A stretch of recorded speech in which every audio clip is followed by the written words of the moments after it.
Alors nous continuons aujourd'hui notre petite série de vidéos qui concerne la divinité de Jésus-Christ pour voir si selon l'Évangile et par conséquent aussi selon la Bible tout entière, est-ce que Jésus-Christ est Dieu ou pas.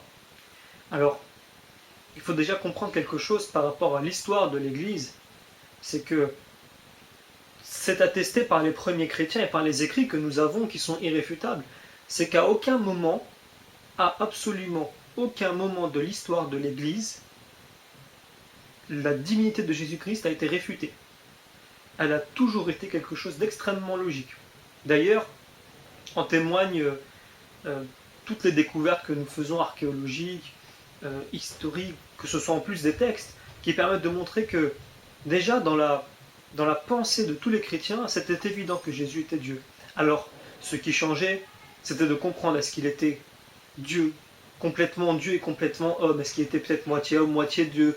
Il y avait encore une petite confusion, et c'est comme ça qu'est né d'ailleurs des hérésies.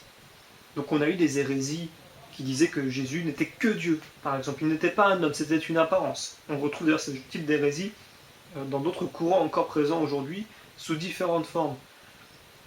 Où on a aussi le courant hérétique qui disait que Jésus n'était qu'un homme. Il n'était pas Dieu, il n'était même pas divin pour certains. Alors, il faut bien comprendre que toutes ces hérésies-là sont nées à des moments donnés dans l'histoire, elles se sont éteintes, puis elles sont renées sous d'autres noms, etc. Alors, aujourd'hui, il en existe, on peut les retrouver sur Internet, elles ont leurs arguments, qui sont les mêmes et qui n'ont jamais changé. Alors donc, nous savons bien, nous, l'Église, que ces courants, un jour, vont aussi disparaître, et vont réapparaître peut-être sous un autre nom, mais l'Église, elle, restera et continuera à regarder tous ces courants qui naissent et qui partent pendant qu'elle demeure tout le temps. Donc, si des hérétiques des premiers siècles, notamment les Ariens, ont estimé que Jésus n'était pas Dieu, et que les premiers chrétiens, eux, ont toujours estimé que Jésus était Dieu, alors nous n'avons pas besoin d'inventer des arguments pour montrer que Jésus était Dieu en répandant par rapport à l'Évangile. Il suffira en effet de reprendre les arguments qui ont été pris par les premiers chrétiens. Et donc, je peux notamment me baser sur les écrits de Saint Jean de Chrysostome, par exemple, qui est du IVe siècle.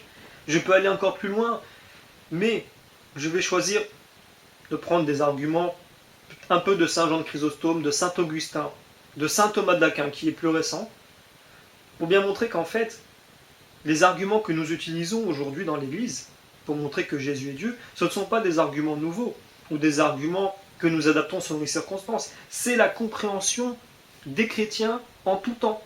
Depuis 2000 ans, Jésus a toujours été Dieu pour les chrétiens. Alors, on objectera, par exemple, que le concile de Nicée, c'est ce qui a établi que Jésus était Dieu.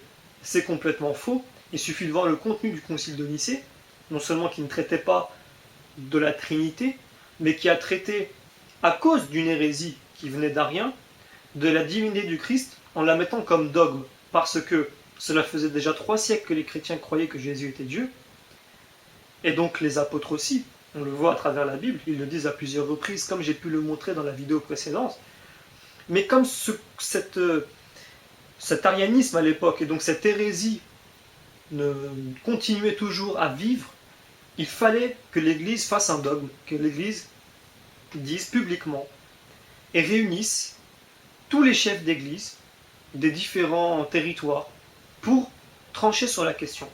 Et bien quand on lit par exemple les textes du concile de Nicée, que je vais pouvoir en donner un témoignage bientôt en lisant un texte très fort qui montre vraiment à quel point non seulement ce concile de Nicée était un concile écuménique, c'est-à-dire qu'il a réuni absolument tous les membres de l'Église de tous les territoires, que ce soit de l'Europe de l'Est, de l'Ouest, de l'Orient, de l'Extrême-Orient et même d'Afrique du Nord, pour montrer que ça n'a pas été une décision d'un noyau ou de l'Église de Rome, ça a été, il y avait, il me semble, selon la tradition, pratiquement 318 évêques qui étaient présents, qui venaient de tous les territoires.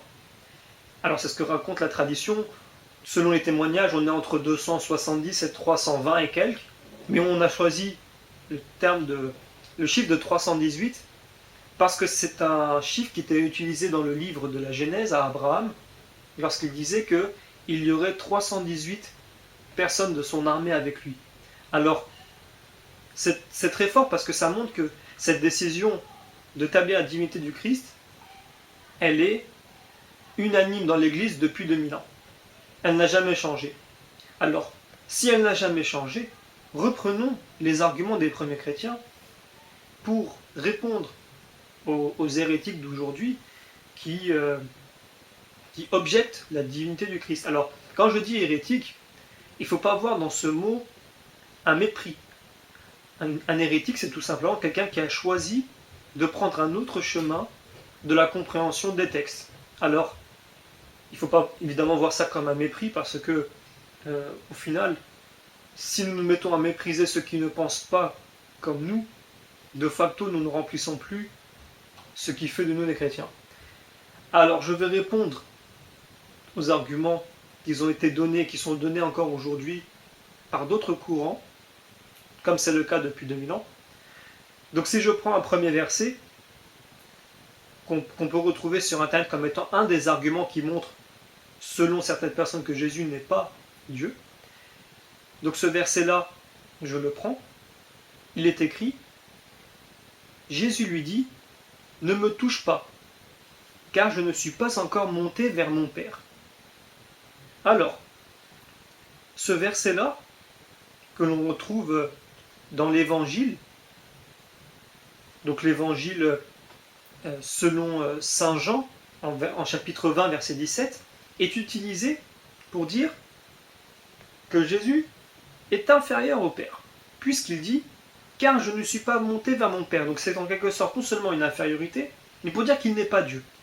Alors, c'est une très mauvaise compréhension du texte, et c'est d'ailleurs une maladie que l'on peut retrouver aujourd'hui chez tous ceux qui veulent objecter certains dogmes de l'Église, c'est d'isoler un verset et de ne pas le remettre dans son chapitre d'abord, parce qu'il se lit en entier le chapitre, mais qu'en plus, c'est de l'isoler du contexte et de la scène qui est en cours. C'est-à-dire que Jésus ne s'est pas adressé de la même manière à tout le monde selon la personne qui était devant lui.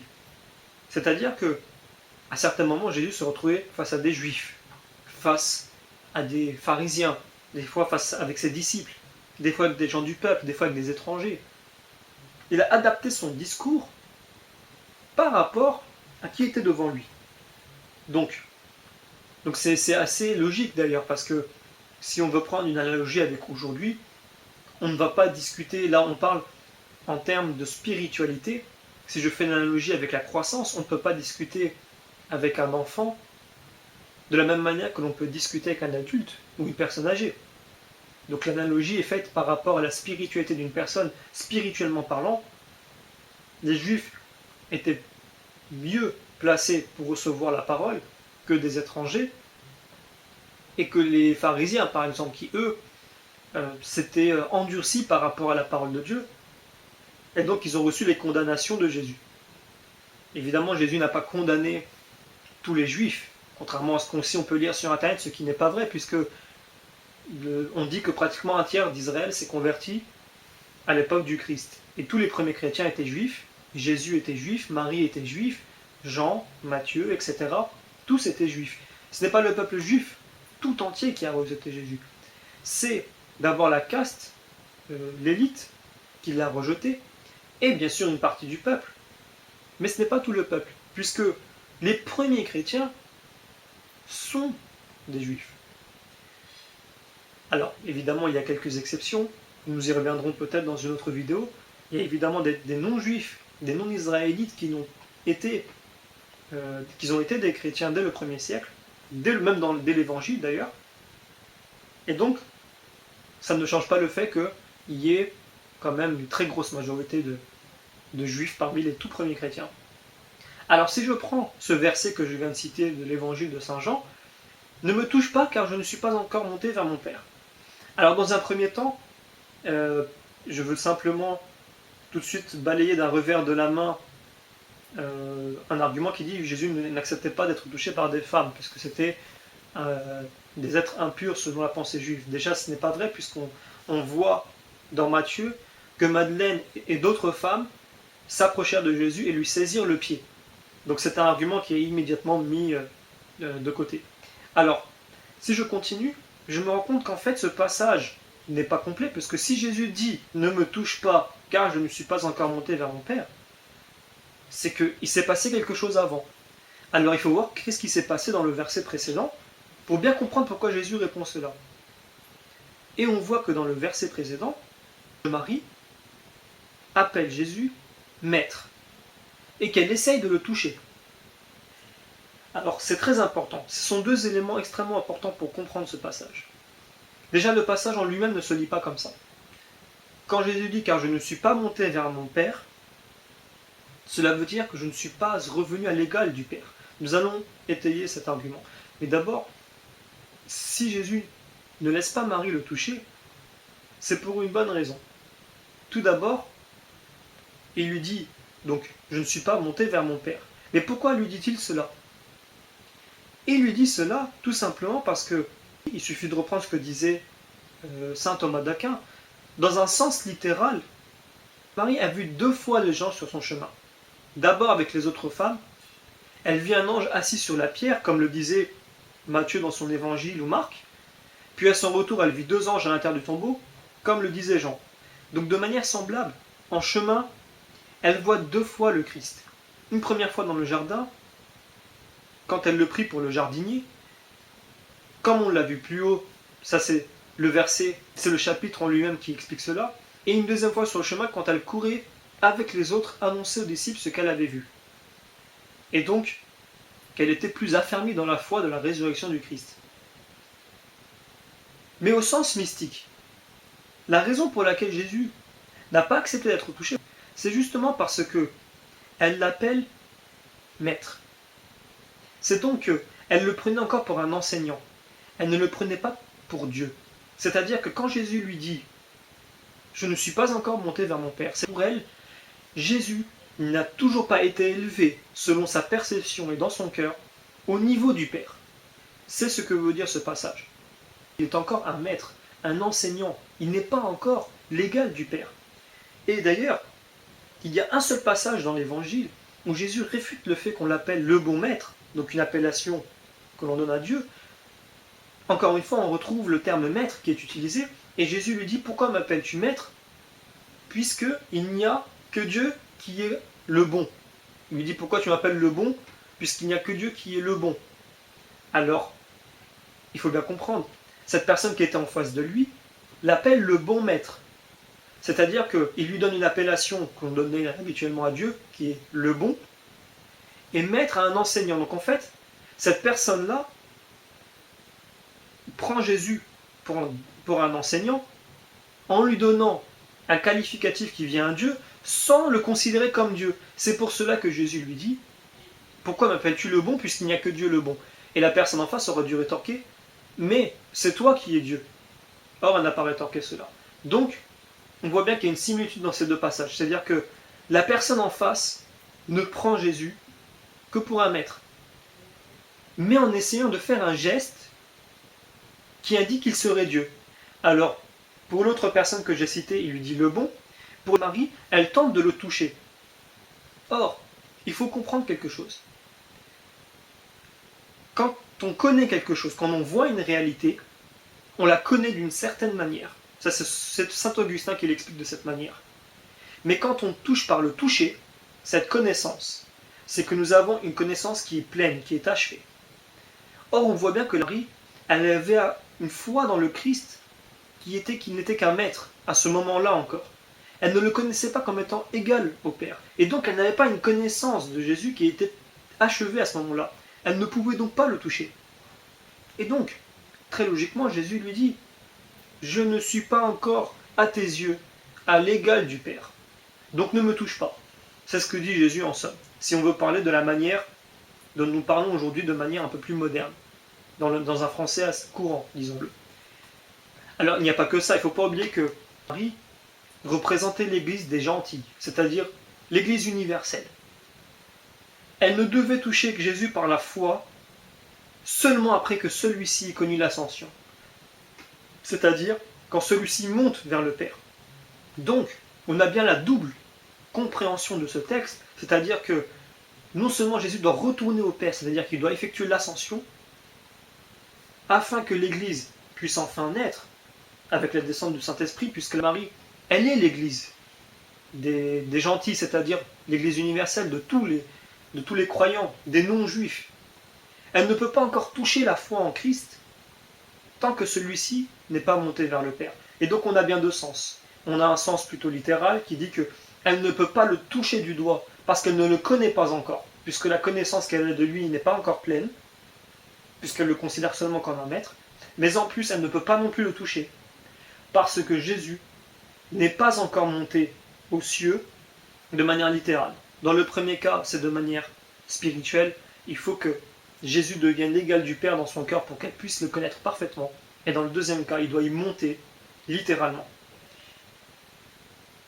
Donc, Saint Jean de Chrysostome disait par exemple, et je vais lire ce qu'il disait, on peut dire aussi que cette femme, voyant le Christ ressuscité, crut qu'il existait dans la même qualité de chair en laquelle il avait été auparavant, possédant une vie mortelle.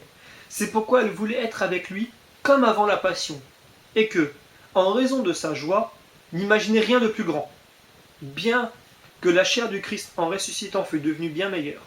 Aussi, voulant la faire revenir de cette compréhension, il lui dit « Ne me touche pas », comme pour me dire « Ne pense pas que j'ai dorénavant une vie mortelle et que je veux vivre avec vous de la même manière qu'auparavant. Si nous avons connu le Christ selon la chair, ce n'est plus ainsi que nous le connaissons maintenant. » C'est ce qu'il ajoute. « Car je ne suis pas encore monté vers mon Père. » Et ce n'est pas alors un avertissement, mais la réponse à une question tacite, comme si elle disait « Tu me vois demeurant ainsi, non que je n'ai pas une chair glorieuse, mais parce que je ne suis pas encore monté vers mon Père. » En effet, avant cette ascension, il voulut affermir dans le cœur des apôtres la foi en sa résurrection et sa divinité. Et donc, Saint Jean de Chrysostome nous donne encore un autre argument, c'est que, même s'il rejoint un peu les deux autres, surtout le premier, c'est que Marie était tellement contente de revoir Jésus après la crucifixion, puisqu'il faut rappeler que ce passage-là se situe après la crucifixion et après la résurrection aussi, mais avant l'ascension de Jésus dans les cieux. Et donc, elle considérait encore Jésus comme l'être humain qu'il était sur terre, même s'il était divin. Elle le considérait encore comme il était avant la mort, tant elle était joyeuse de le revoir, et c'est compréhensible. Donc elle ne le considérait pas encore comme celui qui devait accomplir, qui avait fini sa mission et qui devait monter dans les cieux. C'est pour toutes ces raisons que je viens de citer que Jésus dit à Marie de ne pas la toucher. Et donc c'est là qu'on a une compréhension qui est déjà beaucoup plus profonde et plus détaillée. Et de manière honnête, il faut comprendre que quand sur Internet, des personnes envoient cette phrase-là un peu à tout va, on remarque qu'il n'y a aucune explication qui vient derrière. Il n'y a aucune remise dans le contexte. Et donc la méthode en elle-même, déjà est malhonnête, mais même si on ne veut pas faire on ne veut pas accuser la personne de malhonnêteté, on peut déjà quand même l'accuser de manquer très fortement d'arguments et de construction dans l'argumentation qui permet d'étayer cet argument-là. Parce que on ne peut pas dire à une église qui existe depuis 2000 ans que Jésus n'est pas Dieu, alors que depuis 2000 ans, des milliers, des millions même de théologiens, de pères de l'église, de docteurs de l'église, de prêtres, de laïcs se sont penchés sur la question et en ont déduit la même chose, hormis quelques sectes ou quelques courants hérétiques par-ci par-là. Il faut un peu plus quand même de contenu pour pouvoir contredire l'Église. Alors je vais continuer avec d'autres passages, puisque peut-être que certains, en entendant cette explication, ne seront pas forcément convaincus, mais je vais continuer avec d'autres passages. Évidemment, je ne vais pas tous les prendre, même si ceux que je vais prendre sont différents et sont les principaux qui sont mis en ligne pour contredire les chrétiens. Et donc je vais prendre un autre passage. Alors comme je disais, il faut reprendre le passage que j'ai lu précédemment avec le passage que j'ai cité du chef qui interrogea Jésus et lui disait « Bon maître », C'est dans Luc chapitre 18, versets 18 et 19. Alors il y a encore un autre passage que je vais lire, qui est aussi, qu'il faut aussi expliquer, qui est en Jean chapitre 14, verset 28, qui dit « Vous avez entendu que je vous ai dit, je m'en vais, et je reviens vers vous. Si vous m'aimiez, vous vous réjouirez de ce que je vais au Père, car le Père est plus grand que moi. » Donc là, Jésus dit, en plus du passage précédent, que le Père est plus grand que lui. Or, quand on comprend le passage tel que nous l'avons expliqué auparavant, on comprend déjà ce passage. Mais on va le continuer encore. Il faut comprendre que ça a été aussi un des arguments d'Arius, déjà à l'époque, de prendre ce passage pour dire que, regardez, le Fils est plus petit que le Père. Donc le Père est plus grand, donc le Fils n'est pas Dieu. Mais je vais lire ce que disait, encore une fois, saint Thomas d'Aquin sur ça. Il disait « Or le Fils ne va pas vers le Père, ni ne vient vers nous en tant qu'il est le Fils de Dieu, selon qu'il fut avec le Père de toute éternité. Dans le principe était le Verbe, et le Verbe était auprès de Dieu. Mais on dit qu'il va vers le Père selon sa nature humaine. Ainsi, quand il dit « Le Père est plus grand que moi », il ne le dit pas en tant que Fils de Dieu, mais en tant que Fils de l'homme. Et là, il est non seulement moindre que le Père et l'Esprit Saint, mais aussi que les anges eux-mêmes. D'ailleurs, saint Thomas d'Aquin cite aussi un passage qu'il faut lire absolument pour comprendre ces passages, quand il dit que Jésus a été abaissé pour sa vie sur terre, un peu au-dessous des anges. Donc, forcément, s'il a été abaissé en dessous des anges, à plus forte raison, il va être abaissé par rapport au Père. Et donc, il faut bien comprendre que dans son humanité, le Christ est déjà moins que le Père. C'est évident. Mais dans sa divinité, comme il est l'égal au Père. C'est un passage de la Bible qui le dit. Et il lui dit quand il dit qu'il n'a pas été considéré comme une usurpation d'être égal à Dieu, mais il s'est anéanti lui-même. Donc il s'est dépouillé de sa condition divine, comme le traduisent les Bibles aujourd'hui, prenant la condition d'esclave, devenant semblable aux hommes. Donc forcément, Jésus, dans ce moment-là, est inférieur au Père sur le plan humain. Il est pleinement homme, il faut le rappeler, il ne peut pas être moitié homme, nous ne sommes pas dans la mythologie. Il est pleinement homme, puisqu'il était un enfant, qu'il a grandi, qu'il avait toutes les caractéristiques d'un homme. Donc il était pleinement homme. Mais ce qu'il a fait sur terre montre qu'il était aussi pleinement Dieu. Et ce sera l'objet sûrement de la prochaine vidéo, où on montrera que les actes qu'a commis Jésus sur terre sont des actes qui ne peuvent être faits seulement par Dieu. Alors, maintenant je vais aborder encore d'autres passages, dont un, on peut retrouver sur internet aussi, mais il n'est pas tout seul, il y a plusieurs passages, où il est dit que Jésus n'est qu'un homme. Alors, c'est étonnant parce qu'aucun passage de l'évangile ne le dit. L'évangile dit que Jésus était un homme, tout comme il dit qu'il était un Dieu, mais à aucun moment, elle dit que Jésus n'était qu'un homme. C'est un ajout que les gens sur internet ajoutent en disant « Regardez, ce passage dit de l'évangile que Jésus n'est qu'un homme. » Non. Un passage de l'évangile peut dire que Jésus est un homme, un autre dira qu'il est Dieu, donc il est les deux, mais aucun passage de l'évangile dira « il n'est qu'un homme ». Aucun. Alors, je prends ce passage en Jean chapitre 8, verset 40 qui dit « Mais maintenant vous cherchez à me faire mourir, moi, un homme qui vous ai dit la vérité que j'ai entendue de Dieu. Cela, Abraham ne l'a point fait. » Donc, il y a évidemment un autre passage où il dit que Jésus est un prophète. Donc nous avons, évidemment, beaucoup de personnes qui vont dire « Regardez, il est un homme, il est un prophète, il ne peut pas être Dieu. » Puisqu'il est un homme et un prophète en plus. Alors, si je lis le passage que je viens de lire en Jean chapitre 8, verset 40, moi je suis étonné, puisque il y a un problème. Jésus dans l'évangile dit qu'il est le Dieu de David.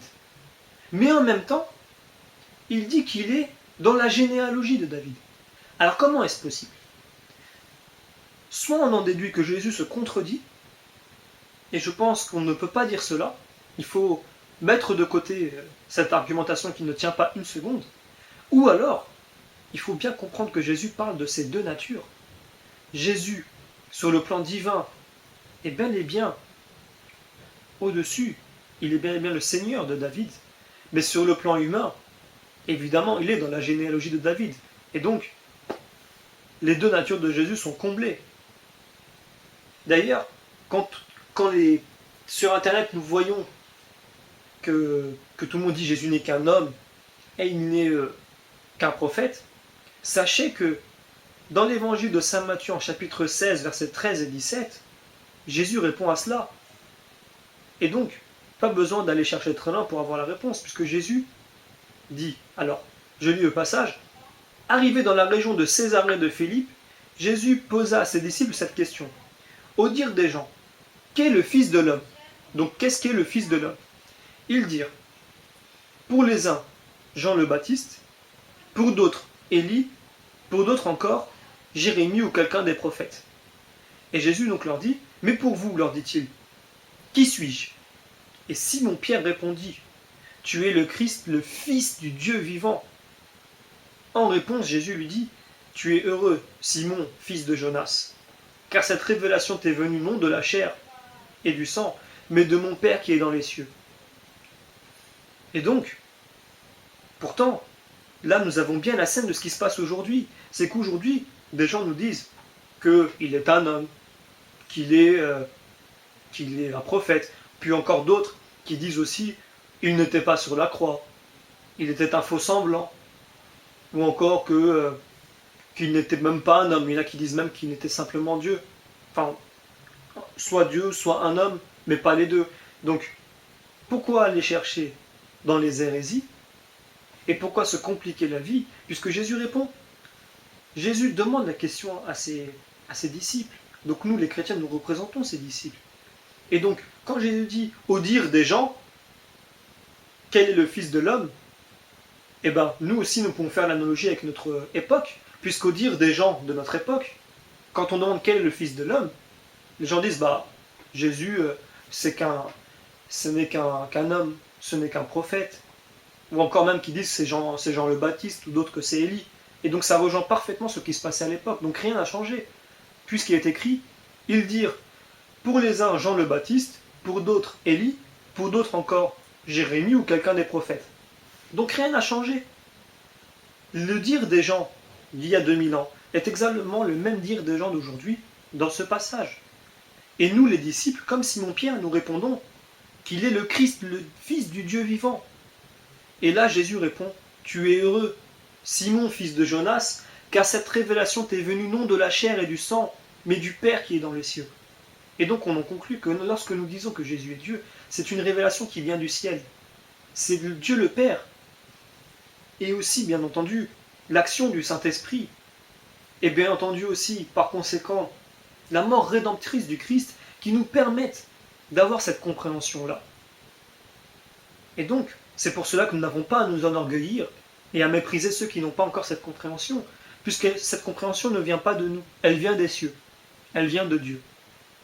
Et ces personnes qui n'ont pas encore cette compréhension-là, il ne faut pas les condamner, et il ne faut pas les mépriser et les rabaisser. Il faut simplement leur montrer que ce que vous dites aujourd'hui, ce que vous rapportez, c'est déjà passé il y a 2000 ans. Et il y a déjà eu des réponses. Et c'est écrit dans l'Évangile. Et donc, par conséquent, vous ne connaissez pas l'Évangile. Il faut le connaître pour pas que l'erreur se répète. Je répète toujours ce proverbe, celui qui ne connaît pas l'histoire est condamné à la revivre. Et là, ce passage, en Matthieu chapitre 16, versets 13 à 17, quand je le lis, ou quand nous les chrétiens nous le lisons, nous avons l'impression de revivre exactement les mêmes scènes qu'aujourd'hui, et donc rien n'a changé. Et donc il faut montrer ce passage à ces personnes qui disent que le Fils de l'homme n'est qu'un homme, que le Fils de l'homme n'est pas Dieu. Puisque Jésus lui-même, puisqu'il est Dieu, lorsqu'il dit que cela n'est pas vrai, que la vérité, c'est qu'il est le Fils du Dieu vivant, alors c'est la parole de Dieu là. C'est Jésus qui parle, donc c'est parole de Dieu. Et donc, c'est cette parole qui prévaut sur tout ce que nous pourrons dire. Donc je vais lire ce que disait saint Thomas d'Aquin sur ce passage. Il disait, en parlant du verset que nous avons cité auparavant, en Jean chapitre 8, verset 40, je vais le relire. Mais maintenant vous cherchez à me faire mourir, moi un homme, qui vous dit la vérité que j'ai entendue de Dieu. Cela Abraham ne l'a point fait. Donc, il dit qu'il est un homme. Mais quand on lit ce passage, on comprend en fait que ce passage ne montre pas que Jésus est un homme, bien au contraire. Puisque je rappelle que Jésus est un homme complet, donc évidemment il se désigne comme étant un homme devant les hommes. Mais les passages réels de la Bible qui montrent que Jésus est un homme, ce n'est pas ce passage-là. Ce sont les passages où on voit Jésus pleurer, où on voit Jésus manger, qu'il est fatigué. Ce sont ces passages-là qui montrent que Jésus est un homme. Mais dans ce passage-là, ce n'est pas parce que Jésus utilise le terme d'homme qu'il faut en conclure qu'il est un homme. Puisque Jésus nous montre que sa filiation avec Dieu n'est pas celle des hommes. Il se dit descendant d'Abraham comme les Juifs d'un point de vue humain, mais dans cet exemple, il s'en détache. Dans cet exemple-là, il montre que sa relation avec Abraham sur le plan humain est similaire à celle des Juifs. Il faut lire tout le chapitre. Mais sur le plan divin, sa relation avec Abraham n'est pas la même que celle des Juifs. Et sa relation avec le Père n'est pas la même qu'avec les Juifs. Et donc, on comprend tout de suite dans ce passage qu'il faut dissocier. Et dans l'autre passage que j'ai cité tout à l'heure aussi, il faut dissocier quand Jésus parle de sa nature humaine et quand il parle de sa nature divine. Évidemment, il y a plein de passages dans la Bible qui montrent que Jésus est l'égal du Père. Et ça, toutes les personnes qui n'y croient pas ne les citent pas. Quand Jésus dit « Moi et le Père, nous sommes un », ou « Je suis dans le Père et le Père est en moi », ou « Ce que je fais, le Père le fait aussi » et vice-versa. Tous ces passages-là, surtout quand on les retrouve dans l'Évangile selon saint Jean, on remarque que Jésus est Dieu, il n'y a pas d'équivoque. Mais, malheureusement, les passages où Jésus dit être un Dieu, dit être Dieu, dans d'autres formes, sont pris d'une manière fausse. Et donc si je continue, cette explication de ce passage, il faudrait quand même nous expliquer, si nous continuons dans la pensée des personnes qui disent que Jésus n'est qu'un homme, il faut déjà nous expliquer pourquoi il se dissocie de la filiation d'avec Dieu et d'avec Abraham de la manière des hommes, s'il n'est un homme, et nous expliquer comment Jésus, qui n'est qu'un homme, a pu faire les plus grands miracles dans l'Évangile sans jamais faire appel au Père, et en a fait des moindres, moins importants, moins difficiles, en priant le Père. Alors, comme je l'ai dit, ça sera l'objet de la prochaine vidéo. Mais pour vous expliquer, pour vous résumer un peu, c'est que il faut bien comprendre que les actes de Jésus ne sont pas faits selon son besoin ou ses rapports avec le Père, mais selon les personnes qui l'interpellent. Jésus, n'oublions pas, il est l'exemple à suivre. Donc, il nous montre comment faire. Il y a bien des miracles que Jésus a faits, dont des résurrections, où il n'a pas fait appel au Père. Ça ne veut pas dire qu'il n'a pas besoin du Père, mais ça ne veut pas dire non plus que sans le Père, il ne peut pas faire des miracles. Donc il a absolument besoin de prier pour que cela arrive. Donc, on va continuer avec d'autres passages. Il y a aussi d'autres passages donc, qui posent souci aux personnes qui ne croient pas en la divinité de Jésus, et ils sont nombreux, ce sont les passages où Jésus prie. Alors, il y en a plusieurs, je vais notamment citer Marc chapitre 1, verset 35, qui dit « Vers le matin, pendant qu'il faisait encore très sombre, il se lève et sortit pour aller dans un lieu désert où il pria. » Pareil en Luc chapitre 5, verset 16, « Et lui, il se retirait dans les déserts et priait. » Pareil encore, toujours en Luc, chapitre 9, verset 18, on lit « Un jour que Jésus priait à l'écart, ayant avec lui ses disciples, il leur posa cette question, « Que dit-on que je suis ?» Bon, il y a énormément de passages comme ça, et il faut bien les comprendre. Tout d'abord, dans certains moments, Jésus priait pour montrer dans quelles circonstances il faut prier le Père. Alors, il y a aussi des moments où Jésus s'éloignait de tout le monde et priait tout seul. Ce n'était pas à la vue des hommes. Et donc, il ne le faisait pas pour montrer comment et dans quelles circonstances fallait-il prier. Mais il ne faut pas oublier que Jésus, qui est notre modèle, donc qui nous montre comment prier, est aussi un homme. Et donc il a des besoins comme un homme. C'est-à-dire que s'il a besoin de reprendre des forces, s'il a besoin de dormir, de manger, de boire, alors il a besoin de prier. Donc d'un point de vue humain, c'est tout à fait normal que Jésus prie. Il est un être humain, il prie son Père qui est dans les cieux. N'oublions pas le passage qui dit que Jésus s'est dépouillé de sa condition divine pour se faire semblable aux hommes, et donc c'est une condition sine qua non. S'il est semblable aux hommes, il a des besoins comme les hommes, donc il a besoin de prier. Mais néanmoins, d'un point de vue divin, il a presque tout autant besoin de prier, puisqu'il a aussi une relation avec le Père, qui est une relation d'amour.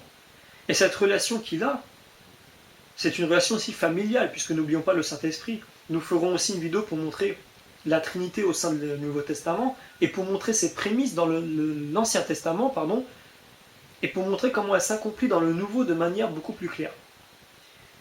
Donc, là je viens d'expliquer la raison pour laquelle Jésus priait. Jésus a deux natures, il a deux rapports avec le Père. Et donc, comme Fils éternel du Père, il est tourné vers le Père. Tout comme le Père est tourné vers lui, puisqu'il est l'image du Père. Et dans sa nature humaine, tout simplement, il le prie par besoin, et il l'adore. Et il reconnaît qu'il est le Dieu Tout-Puissant, tout simplement. C'est aussi simple que ça. Donc, viennent témoigner de cet argument le fait qu'à des moments, Jésus priait avec les autres, pour leur montrer comment prier. Et donc pour leur montrer le chemin qui mène à Dieu. N'oublions pas que Jésus est le chemin qui mène à Dieu. Et il est donc Dieu, puisque ce qui nous mène à Dieu, c'est Dieu lui-même. Rien et personne d'autre ne peut nous amener à lui. Mais d'un point de vue humain, il avait aussi besoin de prier le Seigneur, et il faut dissocier ces deux choses. C'est pour ça que, encore une fois, quand des personnes nous envoient un paquet de passages où Jésus prie en pensant que cela va nous contredire dans le fait que Jésus est Dieu, premièrement, ça n'est pas le cas, comme je viens de le montrer, mais en plus, ça dénote l'amateurisme de ces personnes-là. Encore une fois, je ne veux pas parler de malhonnêteté, même si c'est le cas bien souvent, je ne veux pas faire de procès d'intention, mais en tout cas, il y a un amateurisme. Puisque rien qu'en lisant les passages qui sont envoyés en paquet, on se rend compte qu'ils ne sont pas semblables. On se rend compte bien, comme je viens de le dire, qu'il y a des moments où Jésus prie comme un homme, ou il y a des moments où il prie comme Dieu pour montrer comment prier. Et donc, je vais terminer avec un autre passage. Il y en a peut-être encore d'autres, mais j'ai montré différents types de passages qui sont utilisés sur Internet pour montrer que Jésus n'est pas Dieu. Je vais encore en prendre un dernier pour pouvoir boucler la question. Et vous comprendrez que si j'ai oublié certains passages, je ne les ai pas oubliés, c'est parce que si vous avez compris la démarche et si vous avez compris le regard qu'il faut et les outils qu'il faut pour lire l'Évangile, vous pourrez déduire des autres passages exactement les choses que je vous ai expliquées et vous pourrez le faire tout seul. Et donc, je prends maintenant un dernier passage où il est dit que la connaissance de Jésus est limitée. Ça, c'est l'argument que nous pouvons retrouver sur Internet. Et donc, je lis le passage en Marc chapitre 13, verset 32, qui dit « Pour ce qui est du jour ou de l'heure, personne ne le sait, ni les anges dans le ciel, ni le Fils, mais le Père seul. » Alors, il faut se poser une question, parce qu'il y a une question qui se pose forcément quand on lit ce passage. Comment est-il possible que le Fils, en qui tout pouvoir a été remis, et donc le jugement, qui va revenir à la fin, ne sait pas quand il va revenir. Donc ne connaît pas l'heure de sa propre venue. Alors vous me direz, oui mais le passage dit que le Fils ne connaît pas l'heure. Sauf qu'il ne faut pas le comprendre comme ça. Il faut bien comprendre quelque chose. Toutes les fois dans la Bible, et c'est valable partout, quand Dieu déclare qu'il ignore quelque chose, ça ne veut pas dire qu'il l'ignore. On le lit dans le livre de la Genèse, quand il pose des questions à Adam, on se dit, mais Dieu ne connaît la réponse à ces questions, pourquoi les pose-t-il? C'est qu'il y a une raison. Là, quand Jésus montre une ignorance sur un sujet, c'est qu'il veut nous apprendre quelque chose. Parce que il n'est pas encore temps de le dévoiler. Il n'est pas encore le temps d'agir. Et donc, je vais prendre un exemple qui est pris aussi par saint Thomas d'Aquin. Elle dit que l'Écriture dit de Dieu qu'il connut qu'Abraham l'aimait parce qu'il le fit connaître à Abraham lui-même. Donc, il faut donc dire par la même raison que le Père a connu ce jour parce qu'il l'a révélé à son Fils. Si donc nous lisons que le Fils ne connaît point ce jour, c'est dire de manière figurée qu'il ne doit pas en parler.